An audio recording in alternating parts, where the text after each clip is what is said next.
à Dieu pour cette opportunité qu'il t'offre et qu'il m'offre ici en ces lieux. Ce n'est pas parce qu'aujourd'hui c'est dimanche que tout le monde aura accès à une nourriture spirituelle. Amen, amen. Aujourd'hui c'est dimanche, mais il y a certains qui finiront cette journée en boîte. Il y a certains qui mourront même. Il y a certains parfois qui ont bien cette envie de suivre la parole de Dieu, mais qui n'ont pas d'occasion et qui n'ont pas d'opportunité. Alors nous rendons grâce à Dieu parce qu'il nous a permis, à toi et à moi, aujourd'hui, d'être nourris par lui-même. Que l'Éternel Dieu soit élevé. Je bénis aussi une deuxième personne ici en ces lieux, sans laquelle rien de tout ceci ne sera possible. C'est mon frère et ma sœur qui est assis là. J'ai dit que mon Dieu te bénisse abondamment. J'ai dit que mon Dieu te bénisse abondamment. Car la parole de Dieu n'est pas faite pour être prêchée aux chaises, mais elle est faite pour nous, pour transformer les cœurs, pour restaurer les âmes. Je remercie aussi mon pasteur et son bureau pour le choix porté sur notre personne aujourd'hui, afin de nourrir le peuple de Dieu de la part du Seigneur. Alors, nous allons prendre un texte, mais avant de le prendre, nous allons un peu parler de quelque chose. Depuis le début de l'année, nous avons dit que l'année passée, toute l'année, nous avons parlé de la restauration. On a tourné la restauration en long et en large. Et puis nous avons dit que cette année, nous n'allons pas parler de la restauration seulement. Nous nous serons beaucoup plus focalisés sur les résultats. Tout enseignement ne reste pas que théorique. Tout enseignement a des volets. La théorie et la pratique.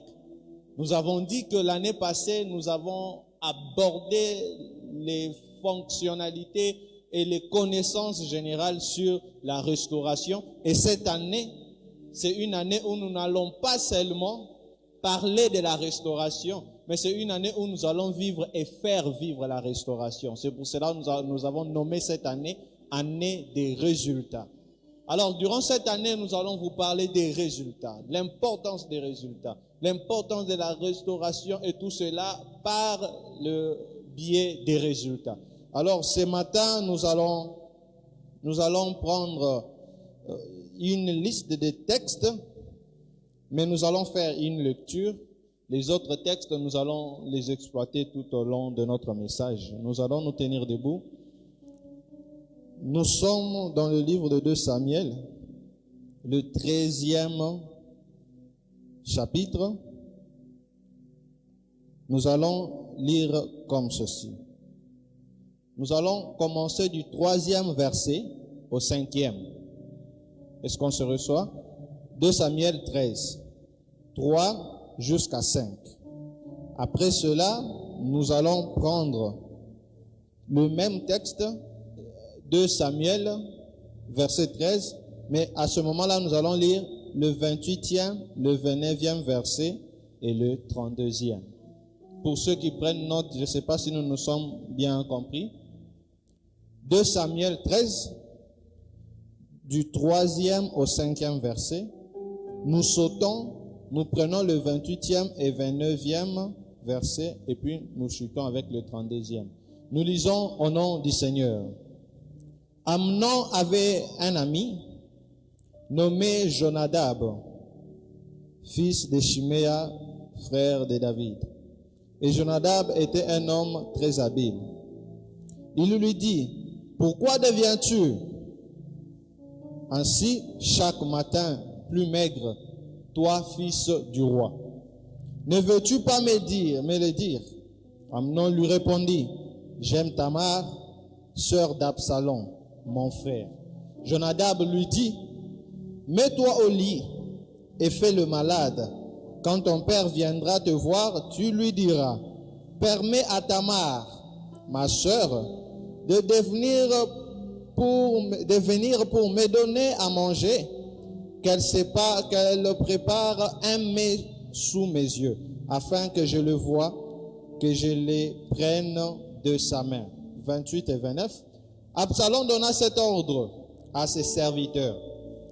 Faites attention quand le cœur d'Amnon sera égayé par le vin, et que je vous dirai, frappez Amnon, alors tuez-les.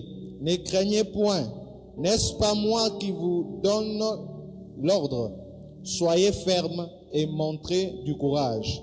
Les serviteurs d'Absalom traitèrent Amnon comme Absalom l'avait ordonné, et tous les fils du roi s'élevèrent, montèrent chacun sur son mulet et s'enfuirent. Jonadab, fils de Chiméa, frère de David, prit la parole et dit: que mon Seigneur ne pense point que tous les jeunes gens, fils du roi, ont été tués, car Amnon seul est mort, et c'est le fait d'une résolution d'Absalom depuis le jour où Amnon a déshonoré Tamar, sa sœur. Parole du Seigneur, nous pouvons nous rasseoir. Nous pouvons nous rasseoir. Alors, ce matin, nous allons parler sur un thème important: l'impact ou l'influence des conseils dans le parcours vers une destinée. Amen, amen. L'impact ou l'influence des conseils dans le parcours vers une destinée. Alors, nous avons pris les textes que nous avons donnés.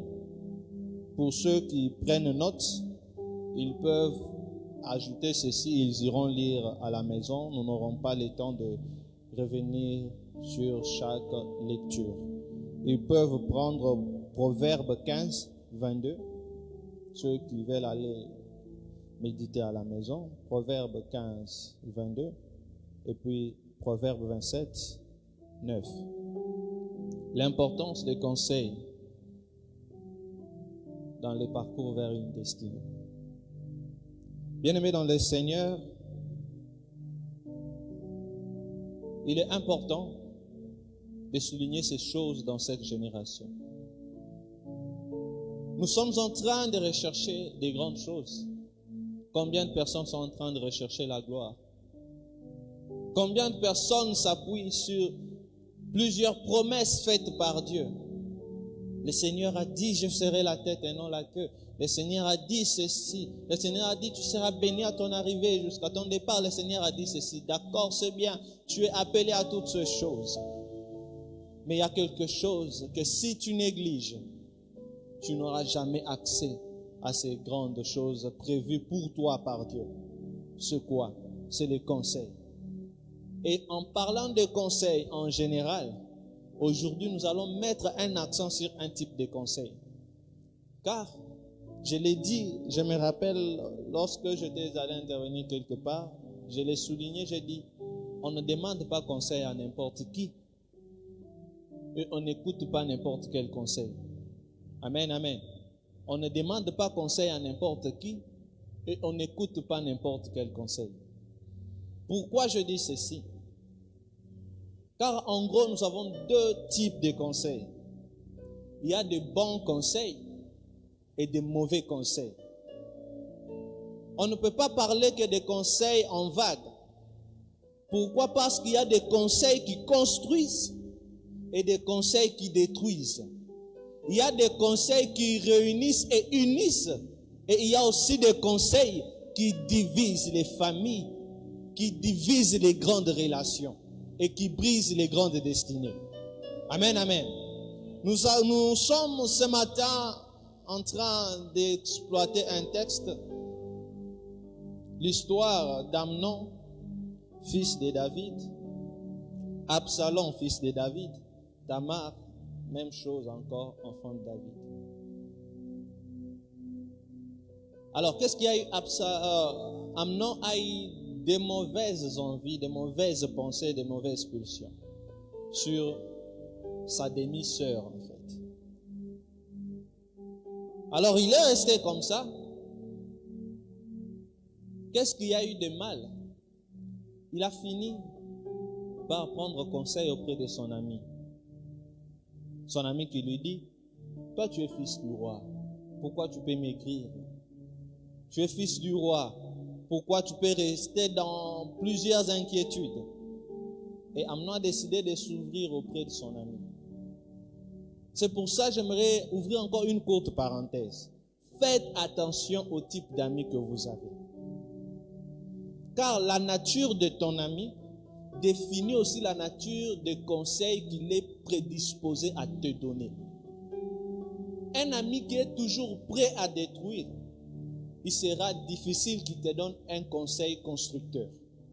Un ami qui est toujours prêt à diviser, il sera difficile qu'il te donne un conseil qui réunit. Ayez le temps d'étudier tous vos amis et toutes vos connaissances, de telle sorte que lorsque vous avez besoin d'un conseil, que vous sachiez comment vous orienter. Pour telle catégorie de conseils, pour telle situation, je dois voir telle personne. Pour telle situation, je dois voir telle personne. Car un conseil demandé à une mauvaise personne a beaucoup plus de chances de nous désorienter et de nous éloigner des résultats que nous sommes en train de chercher. Son ami lui a dit, alors, par rapport à tout ce que tu me dis, je vais te donner ce conseil. Alors, fais semblant d'être malade. Reste chez toi. Bon, il savait que Amnon, c'est le fils du roi. S'il est malade, le roi finira bien par venir le voir. Il lui dit, lorsque le roi viendra te voir, demande-lui ceci, donne-lui telles instructions, de telle sorte que ta sœur vienne, qu'elle prépare pour toi et tout.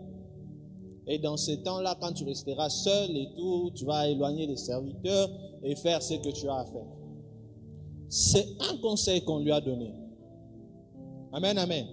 C'est un conseil qu'on lui a donné. Et c'était quoi la nature de ce conseil?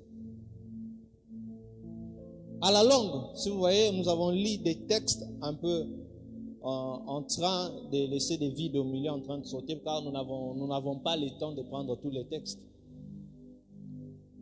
Il a suivi les conseils tels que son ami lui a donnés. Il a fait les malades. Lorsque son père est venu, le roi, David, il est venu, son fils lui a demandé qui peut avoir des mauvaises pensées lorsque l'un de ses enfants est malade et puis il lui dit que je veux manger quelque chose préparé par tel, parce qu'on sait bien que par exemple ici chez nous, quand on est malade, on fait beaucoup de caprices. J'ai envie de manger seulement ceci, je veux seulement cela, j'ai envie de chercher seulement ceci. Son fils lui a demandé, je veux manger quelque chose préparé par tel en ma présence. Bon, il n'a rien vu de mal. Il a appelé sa sœur, il a dit et tout, il a donné l'instruction, on va faire ceci, cela. Et l'autre est venu, c'est mon frère qui m'a demandé de faire ceci. Et je l'ai fait pour mon frère, en tout cas je suis à l'aise. Il pensait que il partageait les mêmes pensées et les mêmes réflexions. Alors que les pensées d'Amnon ont déjà été détruites par un mauvais conseil qui a pénétré ses pensées. On lui a préparé ce qu'il fallait faire. Il a demandé à ses serviteurs qui étaient là de sortir. Il les a mis en dehors de la pièce. Et puis il est resté, il a déshonoré sa sœur. Alors lorsque Tamar est partie, elle a vu Absalom, elle lui a dit. Absalom n'a pas pris position directement. Il n'a pas pris position directement. Mais en lui, quelque chose a été sémé. La haine a pris place dans son cœur. Vous voyez comment les événements sont en train de se succéder à cause d'un mauvais conseil donné. Amen, amen. Absalom a préconçu déjà ses idées dans sa tête. Des années plus tard, dans la Bible on a parlé, je crois, de 2 ans. Absalom a fait appeler ses frères quelque part pour une soi-disant fête, puis quelque chose du genre se retrouver en famille. Et puis il donne l'instruction à ses serviteurs, de telle sorte que lorsqu'ils verront que son frère Amnon a déjà été pris par le vin, qu'ils les tuent. Bien-aimés, faites attention aux gestes que vous posez. Ce n'est pas parce que vous avez commis un mauvais geste et que vous n'avez pas directement vu le mauvais résultat et les conséquences en 1 ou 2 mois, que cela restera ainsi. Il y a de ces gestes que tu poses qui scellent de la rancune dans le cœur de certaines personnes qui peuvent te faire du mal même 2 ou 3 années plus tard. Faites très attention. Ne détruisez pas tous les plans merveilleux que Dieu a tracés pour vous à cause des mauvais conseils. Ce que les autres te disent, toi tu n'es pas à 100% responsable de cela. Mais ce que tu décides de prendre et de faire, cela relève de ta responsabilité.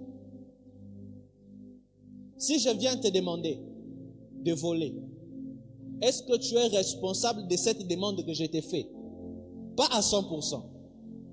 Mais si tu pars voler, tu es à 100% responsable de cela.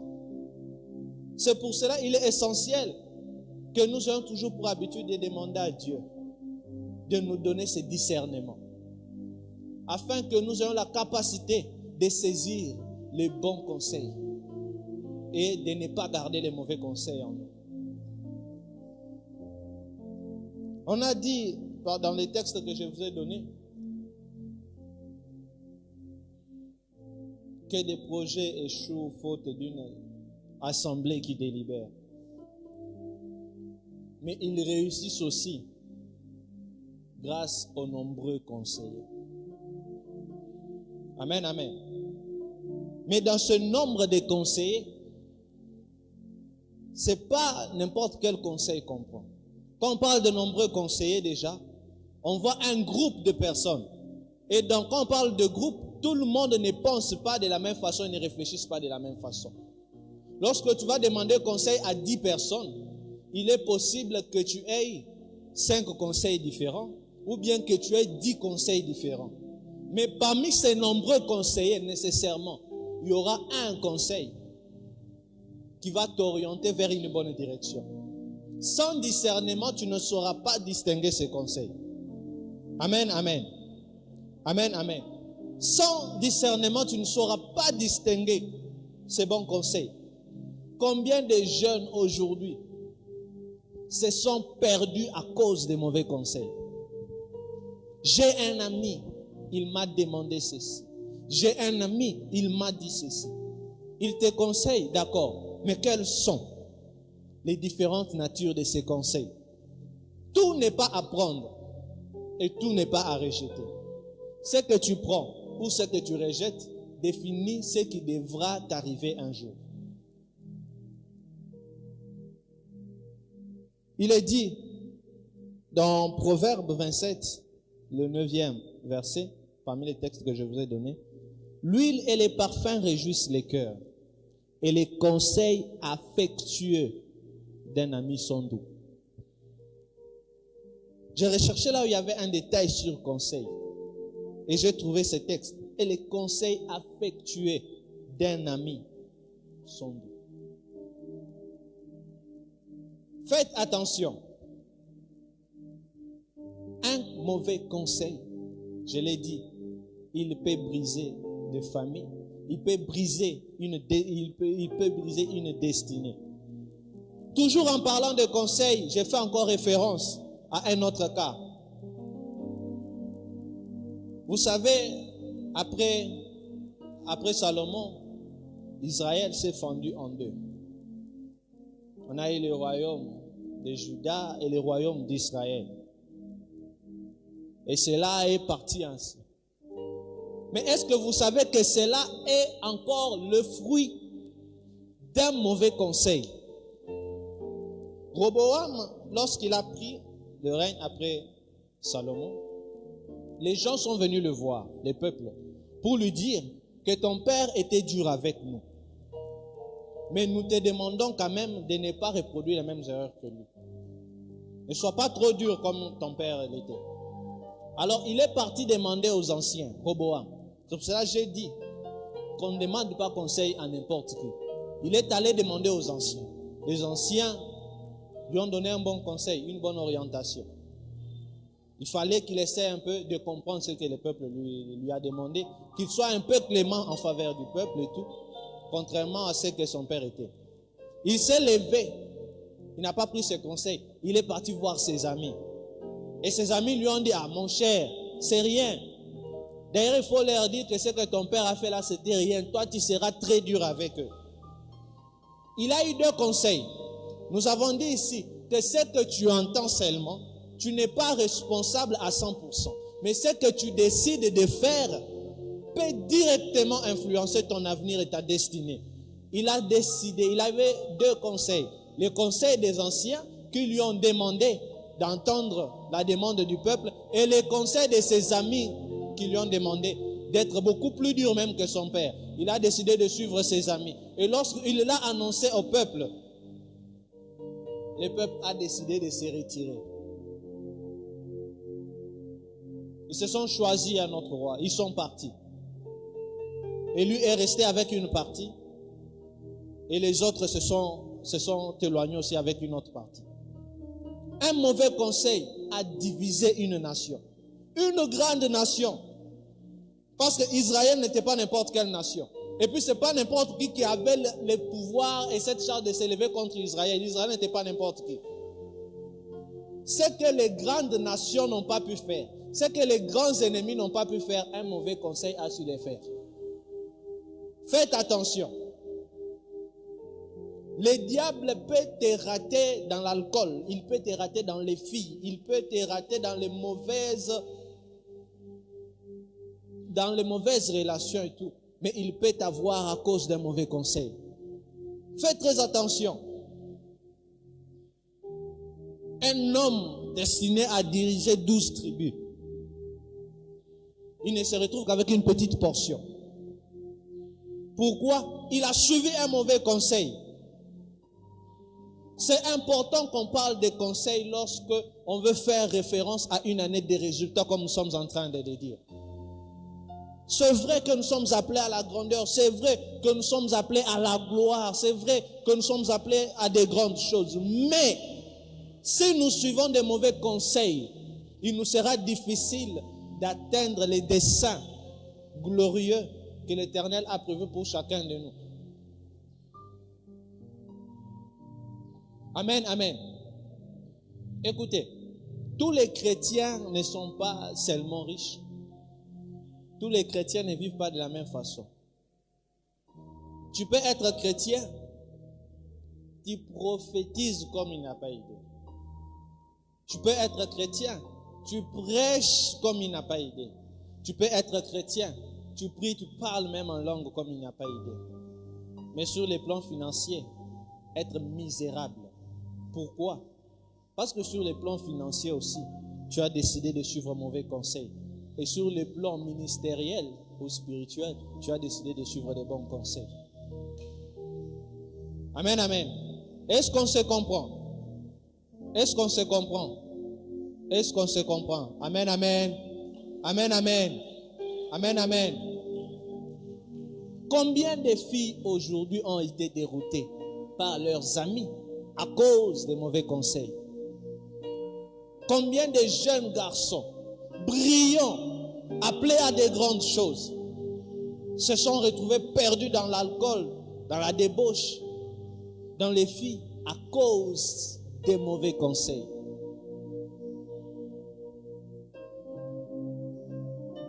J'ai dit, les personnes que tu côtoies le plus souvent, tu dois bien les connaître, car leur nature définit la nature des conseils qu'ils peuvent te donner.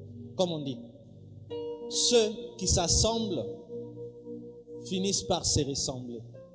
Et tout cela, c'est quoi? C'est à cause de l'influence. L'influence par la manière de vivre. L'influence par la manière de parler. L'influence par les conseils que nous partageons entre nous. Vous verrez qu'une personne qui est habituée à rester avec des hommes sages, avec le temps, commence à devenir sage. Avec le temps, commence à devenir brillant. Mais vous observerez aussi certaines personnes qui restent avec des hommes sages, mais après une année, 2 ans, 3 ans, 5 ans, elle continue à être moins sage? Pourquoi elle définit mal les types de conseils qu'il faut accepter et les types de conseils qu'il faut emmagasiner? Car nous l'avons dit, tout n'est pas à prendre. Tout n'est pas à prendre. Il faut savoir ce que tu prends. Il faut savoir ce que tu ne dois pas prendre. Est-ce qu'on se comprend? L'importance des conseils dans le parcours vers une destinée. Faites très attention. Faites très attention. Le diable peut te rater dans beaucoup de choses, mais ne permet pas qu'il vienne te ramasser à cause d'un mauvais conseil que tu as gardé en toi. Dans tout ce que tu fais, fais attention à tes références. Dans tout ce que tu entreprends, fais attention à tes références. Je dis qu'on ne demande pas conseil à n'importe qui. Je vous donne un exemple. Et quand je dis cela, il ne faut pas les prendre seulement dans le mal. Il ne faudra pas les prendre seulement dans le mal. Même dans les sens les plus normaux, on ne demande pas conseil à n'importe qui.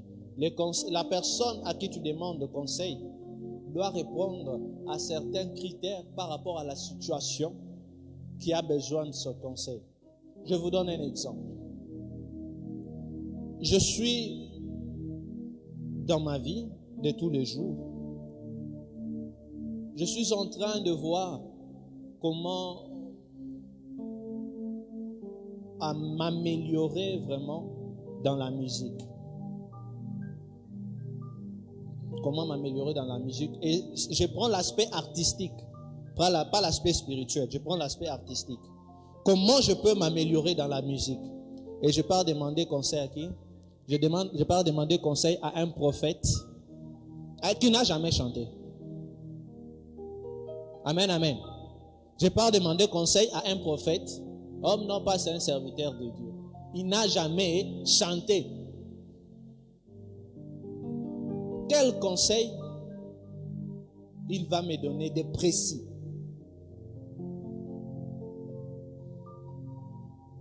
Je suis là.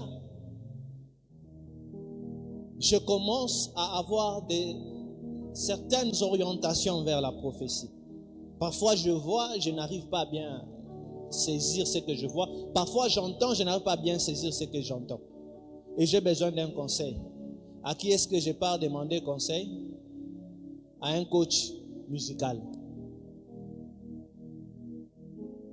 Est-ce qu'un coach musical en lui, c'est quelqu'un de mauvais? Non. Mais en fonction du type de conseil que je suis en train de rechercher, ce n'est pas la personne qualifiée. Faites attention quand vous avez besoin de vos conseils. Même dans vos études, ne demandez pas conseil à n'importe qui. Tu as fait tes études en médecine. Tu es devant un cas. Tu t'élèves, tu viens me demander moi conseil parce que je te prêche dimanche. Moi, dans ma tête, il y a les arbres, il y a les poules. Tu viens me demander conseil parce que tu as un cas, une opération et que tu ne sais pas comment t'orienter. Je peux te donner un conseil, mais il y a beaucoup plus de chances qu'il soit mauvais parce que je ne suis pas qualifié à te donner ce conseil. Faites attention à qui est-ce que vous demandez vos conseils. Parce que si vous demandez un conseil à la mauvaise personne, il est fort probable que vous soyez détourné et désorienté dans votre parcours. Il est très important. Il est très important.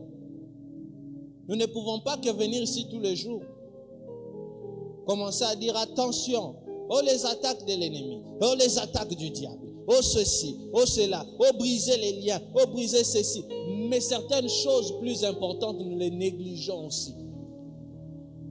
Parfois, il est important de parler des bases, de ce qui est parfois simple, de ce qui est parfois normal, de ce qui est parfois terre à terre. Quoi? Le conseil. Le conseil. Tu peux être très fort dans la prière. Mais parce que tu n'arrives pas à distinguer les bons conseils des mauvais, ce que tu as gagné dans la prière, tu les perds dans l'exécution des mauvais conseils reçus. Combien d'églises aujourd'hui sont séparées parce que ces serviteurs-là ont eu des mauvais conseillers? Combien de divorces aujourd'hui ont eu lieu parce que ces membres-là de famille qui faisaient cette alliance de mariage ont reçu des mauvais conseils?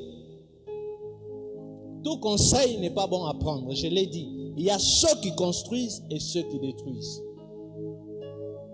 C'est à toi de prier continuellement, de demander à Dieu de te donner cette capacité de distinguer les bons et les mauvais conseils. Parfois, certains conseils, tu les suis sans toi-même être conscient qu'ils sont mauvais. Tu les suis sans être conscient qu'ils sont mauvais.